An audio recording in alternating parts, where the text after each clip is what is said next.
Nocoj nas tukaj združujejo ljubezen do znanosti, zavedanje o njenem pomenu za razvoj družbe ter prepričanje, da lahko znanstvenice pomembno prispevajo k razvoju znanosti. Vaša organizacija, Slovenska nacionalna komisija za UNESCO, je že leta 1994 organizirala prvo okroglo na takšno temo. Ženske v znanosti so zelo pozitivna pridobitev, tudi po mojem mnenju. Morajo biti, seveda morajo usklajevati, kar je njihovo poslanstvo kot ženske, torej družino, drugače pa spodbujam njihov prodor. In kaj ti delaš danes tukaj? Danes sem tukaj hostes.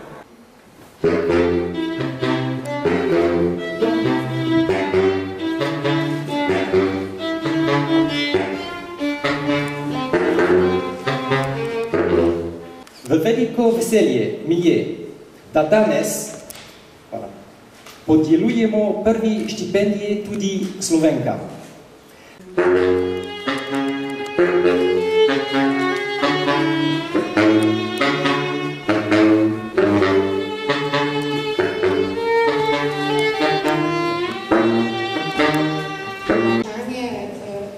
Enakih možnosti ena izmed prečnih tem UNESCO na splošno, kot mednarodne organizacije, pa tudi na nacionalni. Kaj bi vi storili, če bi vaša življenjska sopotnica se posvetila znanosti?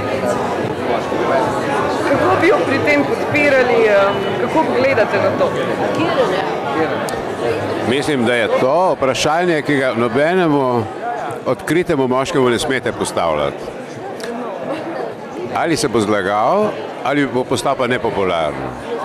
Jaz nočem pa nič od tega, pa vam ne bom odgovoril na to vprašanje.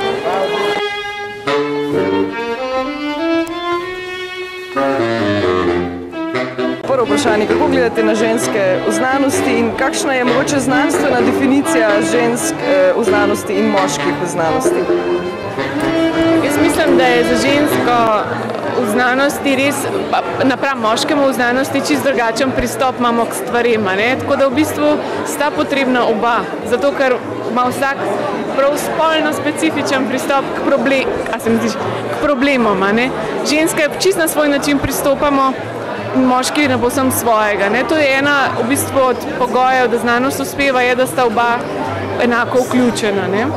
Ja, razlika med moškim in žensko je predvsem v tem, da ženske na probleme gledamo z drugačnega stališča. Drugače pristopamo k reševanju problemov in jaz sem vedno prepričana, da v vsaki raziskovalni skupini bi mogla biti prisotna vsaj ena znanstvenica, potem bo pa rezultat takšne raziskave odličen. Kako vi kombinirate znanost z vsakdanjim življenjem, z športom, z vsemi ostalimi aktivnostmi, ki so še del vašega življenja?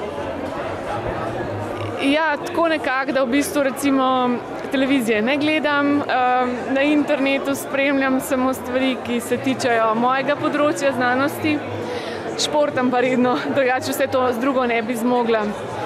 Mislim, da sem našla tisto, kar me veseli v življenju, kar je znanost. Nekdo ima neke druge hobije, meni pa to dejansko tudi hobi. Mislim, tako bom rekel, če je ženska naprimer bolj inteligentna, je bolj inteligentna. Ne moreš zaničevati, ne moreš pač, če je pa ti bolj inteligenten, pa je pač tako.